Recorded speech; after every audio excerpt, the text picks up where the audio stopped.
श्री पांडुरंगाष्टकम्। महायोगपीठे तटे भीमरथ्या वरं पुंडरीकाय दातुं मुनीन्द्रैः समागत्य तिष्ठन्तमानन्दकन्दं परब्रह्मलिङ्गं भजे पाण्डुरङ्गम्।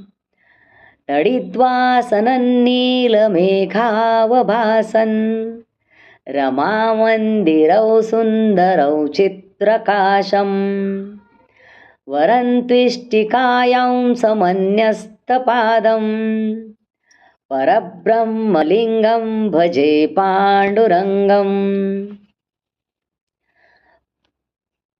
प्रमाणं भवाब्धेरिदं मामकानान् नितम्बः कराभ्यां धृतो येन तस्मात् विधातुर्वसत्यै धृतो नाभिकोशं परब्रह्मलिङ्गं भजे पाण्डुरङ्गम्।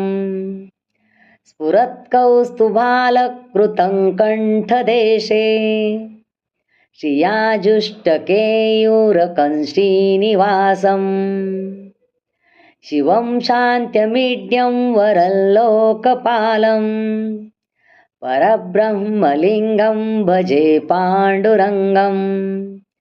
शरच्चन्द्रबिम्बाननं चारुहासल् लसत्कुण्डलक्रान्तगण्डस्थलाङ्गं जपारागबिम्बाधरं कञ्जनेत्रं परब्रह्मलिङ्गं भजे पाण्डुरङ्गम्। किरीटोज्ज्वलत्सर्वदिक्प्रान्तभागौ सुरैरर्चितं दिव्यरत्नैरनङ्ग्रैः त्रिभाङ्कुकृतिं प्ररमाल्यावतंसं परब्रह्मलिङ्गं भजे पाण्डुरङ्गम्।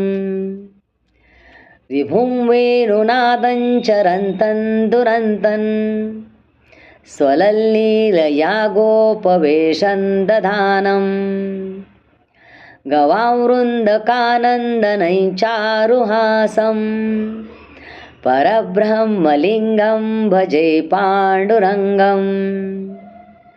अजं रुक्मिणी प्राणसञ्जीवनन्तं परन्धाम कैवल्यमेकं तुरीयम् प्रसन्नं प्रपन्नार्तिहरदेवदेवं परब्रह्मलिङ्गं भजे पाण्डुरङ्गम्। स्तवं पाण्डुरङ्गस्य वै पुण्यदये पठन्ते कचित्तेन भक्त्या च नित्यं भवाम्भोनिधिं तेऽपि तीर्त्वान्तकाले हरेरालयं शाश्वतं प्राप्नुवन्ति। इति श्रीमच्छङ्कराचार्यविरचितं श्रीपाण्डुरङ्गाष्टकं सम्पूर्णम्। हरि ओम्।